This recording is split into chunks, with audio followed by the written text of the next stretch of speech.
भाइयों बहनों, 1857 के प्रथम स्वातंत्र समर में जनपद ने देश की स्वाधीनता के लिए अग्रणी भूमिका का निर्वहन किया था और लगातार यहां के क्रांतिकारी भारत माता की स्वाधीनता के लिए जूझते रहे। लेकिन इसे विडंबना ही कहा जाएगा कि जिस जनपद ने देश के अंदर स्वाधीनता की लड़ाई में अग्रणी भूमिका का निर्वहन किया हो, आजादी के बाद 70-71 वर्षों तक उस जनपद में बीमार लोगों के लिए उच्च चिकित्सा संस्थान स्थापित हो, मेडिकल कॉलेज की स्थापना हो, यह सपना कभी साकार नहीं हो पाया। लेकिन आज मुझे आप सबको बताते हुए प्रसन्नता की अनुभूति हो रही है कि हमारी सरकार ने वीरांगना अवंतीबाई लोधी जी के नाम पर एक मेडिकल कॉलेज का निर्माण भी आपके एटा जनपद को दे दिया है।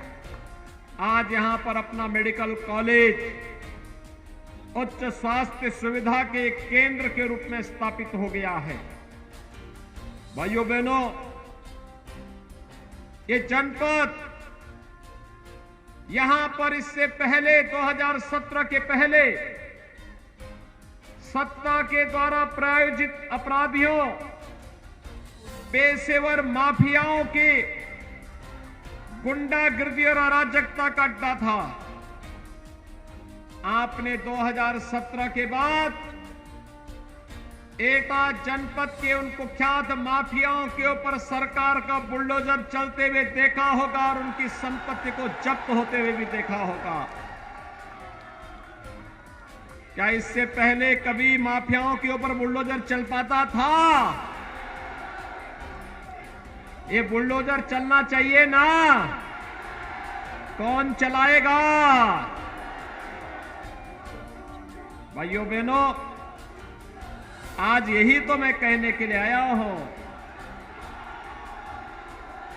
मैं यही कहने के लिए आया हूं, सपा रही हो या बसपा, कांग्रेस हो या फिर अन्य वे दल जो दलदल में धंसे हुए हैं, इनके मन में गरीब के लिए संवेदना नहीं थी, किसान के लिए संवेदना नहीं थी, एमएसएमई यानी सूक्ष्म लघु मध्यम उद्यम से जुड़े हुए उद्यमियों के लिए संवेदना नहीं थी, बेटी की सुरक्षा के लिए इनके मन में संवेदना नहीं थी। इनकी संवेदना तो पेशेवर माफिया और अपराधियों के प्रति थी। याद करिए, इन्होंने किसानों का कर्ज माफ नहीं किया, इन्होंने अन्नदाता किसानों के बारे में कुछ नहीं किया, बेटियों की सुरक्षा के लिए कुछ नहीं किया, गरीबों को मकान नहीं दिया, गरीबों को शौचालय नहीं दिया और स्वास्थ्य की भी कोई उत्तम व्यवस्था ये लोग नहीं कर पाए थे। याद करिए, इस सदी की सबसे बड़ी महामारी कोरोना है। कोरोना में दुनिया की बड़ी बड़ी ताकतें इस महामारी के सामने पस्त हो गई और उत्तर प्रदेश में हमने कोरोना के जिन को बोतल में ऐसा बंद कर दिया कि हजारों की संख्या में भीड़ एकत्र है, कोरोना का कहीं अता पता नहीं। ये होती है कोरोना प्रबंधन की, कैसे कोरोना प्रबंधन होता है। प्रधानमंत्री मोदी जी के नेतृत्व में फ्री में टेस्ट, फ्री में उपचार और फ्री में वैक्सीन। कितने लोगों ने वैक्सीन ली है? वाह जी, आपका मैं अभिनंदन करता हूं, आपने सबने वैक्सीन ले ली है।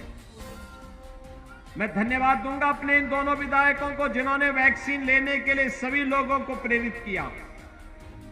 भाइयों बहनों, जो लोग वैक्सीन के खिलाफ दुष्प्रचार करते थे, कहते थे कि यह मोदी वैक्सीन है, भाजपा वैक्सीन है। अब तो उनको जवाब दोगे ना कि मोदी वैक्सीन और भाजपा वैक्सीन से ही जान बची है, बताएंगे?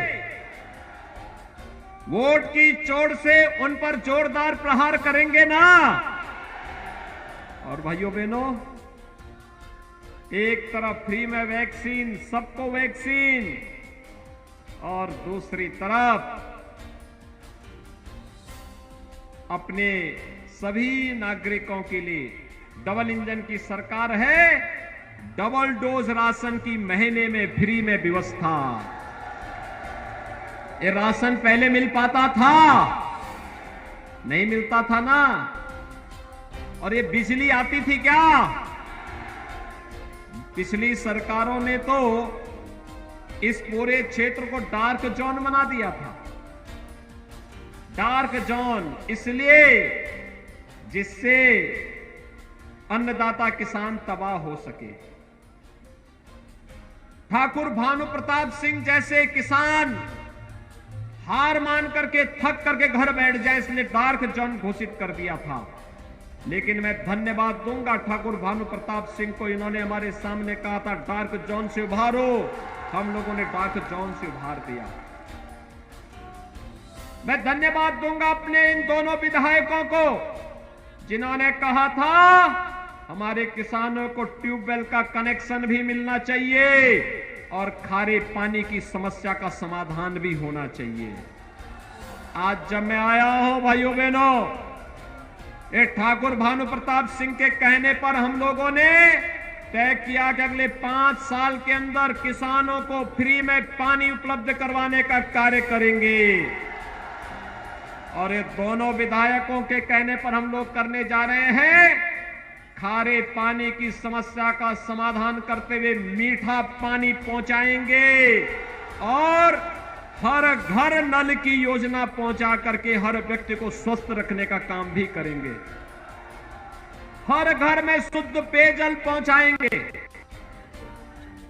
जलेसर के घंटे को इतना जोरदार तरीके से बजाना कि जितने भी सुरक्षा में सेंध लगाने वाले हो, ये सभी के सभी चारों खाने चित्त होकर के फिर से हर हर महादेव का बम बम, हर हर बम बम के नारे लगते हुए दिखाई दे। याद करिए, सपा की सरकार के समय बाजारों में बम चलते थे, व्यापारियों का अपहरण होता था, बेटियां स्कूल नहीं जा पाती थी, छोटी छोटी बातों को लेकर के कर्फ्यू लगता था, दंगे होते थे। अब भी कर्फ्यू लगता है क्या?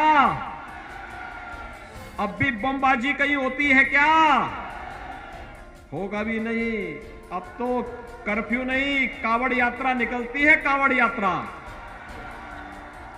और बमबाजी नहीं होती, बल्कि हर हर बम बम के नारे लगा करके हमारा कावड़ यात्री निकल करके भगवान शिव के मधुर भजनों को गाता हुआ भगवान शिव का अभिषेक करता है। भाइयों बहनों, आज मैं आया हूं आप सबके पास। आपने देखा होगा क्या फर्क है, आपने देखा होगा कितना परिवर्तन लाने का काम किया है। और भाइयों बहनों, आज आप देख रहे होंगे अकेले आपके एटा जनपद में हमारी सरकार ने लगभग 64,000 किसानों का कर्जा माफ किया था। कितना? 64,000 किसान परिवारों का।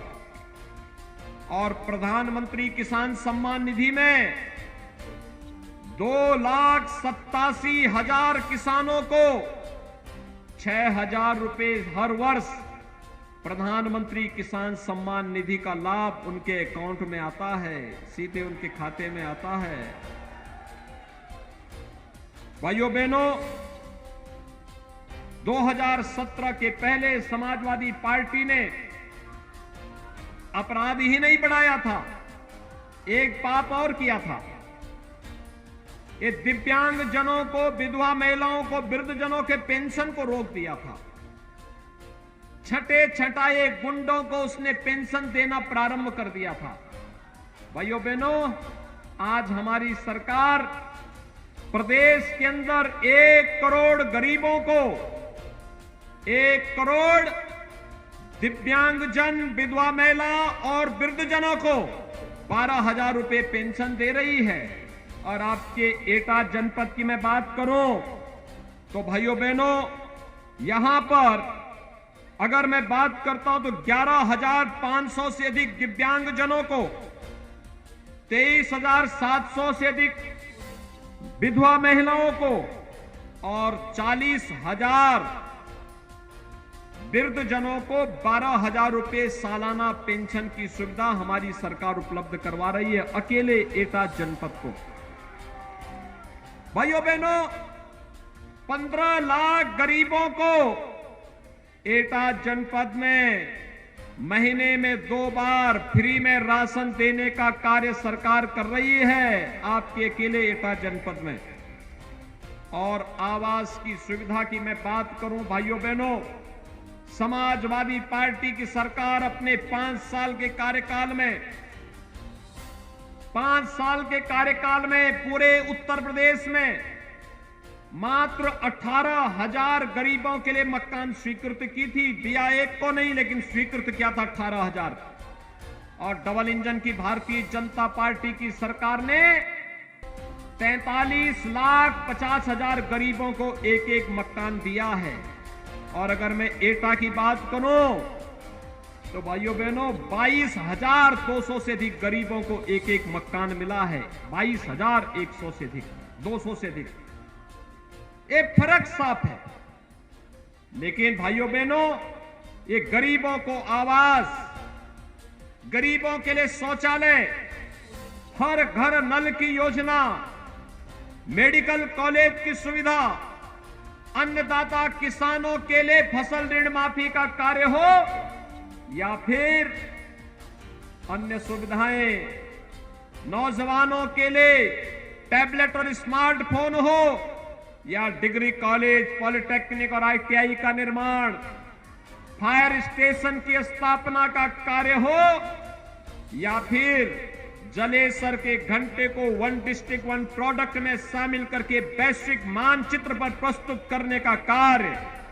और मैं तो धन्यवाद दूंगा श्री राम जन्मभूमि के लिए 2100 कुंटल का घंटा यहीं के कारखाने में श्री विकास मित्तल ने तैयार किया था। मैं उन्हें धन्यवाद दूंगा। 2100 कुंटल का घंटा, जब राम जन्मभूमि पर 2100 कुंटल का घंटा बजेगा तो भाइयों बहनों, दिन में भी सपना देखने वाले चारों खाने चित स्वयं ही हो जाएंगे।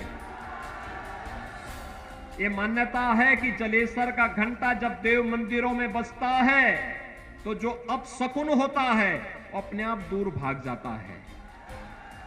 और जो प्रदेश के विकास में अपशकुन थे, वे अपशकुन जलेसर के घंटे से स्वतः ही दूर भाग जाएगा। और यही आह्वान करने के लिए आए हैं कि 5 साल में प्रधानमंत्री मोदी जी के नेतृत्व में डबल इंजन की सरकार ने जो किया है, भाइयों बहनों, ये हमारे लिए चुनाव जीतने का जुगाड़ भी नहीं था। चुनाव आएंगे जाएंगे, लेकिन सुरक्षा का माहौल मिलना चाहिए। हर गरीब को, हर नागरिक को सुरक्षा मिलनी चाहिए। हर गरीब के चेहरे पर खुशहाली झलकनी चाहिए। हर नौजवान को रोजगार की गारंटी मिलनी चाहिए। हर अन्नदाता किसान का सम्मान होना चाहिए। हर बेटी और हर व्यापारी अपने आप को सुरक्षित महसूस कर सके, इसके लिए मैं आपके पास आया हूं, आपसे अपील करने के लिए। श्री वीरेंद्र सिंह लोधी और भारतीय जनता पार्टी के हमारे विधानसभा के यहां पर प्रत्याशी श्री संजीव दिवाकर ने पूरी मेहनत के साथ सरकार के साथ मिलकर के काम किया है। और भाइयों बहनों, मैं आपसे अपील करने के लिए आया हूं। सरदेव कल्याण सिंह जी की एक कर्म भूमि है। उनका सानिध्य और उनका आशीर्वाद भारतीय जनता पार्टी और प्रदेश को मिलता रहा है। आज मेरी आप सबसे अपील है कि सरदेव कल्याण सिंह जी के सपने को साकार करने के लिए सुरक्षा और समृद्धि के सपने को फिर से साकार करने के लिए भारतीय जनता पार्टी आज आवश्यक है, क्योंकि भारतीय जनता पार्टी ही एक हाथ पर विकास की छड़ी होगी और दूसरे हाथ में बुलडोजर का लेबर जब चलेगा तो बड़े बड़े माफिया ध्वस्त हो जाएंगे। ये माफिया ध्वस्त होने चाहिए ना, सदैव के लिए सहमत हैं? तो मेरी आपसे अपील होगी, भारतीय जनता पार्टी के प्रत्याशी मरारा से श्री वीरेंद्र सिंह लोधी और जलेसर से श्री संजीव दिवाकर, इन दोनों को समर्थन करके भारी मतों से विजयी बना करके भेजेंगे। दोनों हाथ ला करके मुझे आश्वस्त करिए, जहां तक मेरी आवाज जा रही है दोनों हाथ ला करके बताइए क्या जिताएंगे? तो मेरे साथ बोलेंगे, भारत माता की।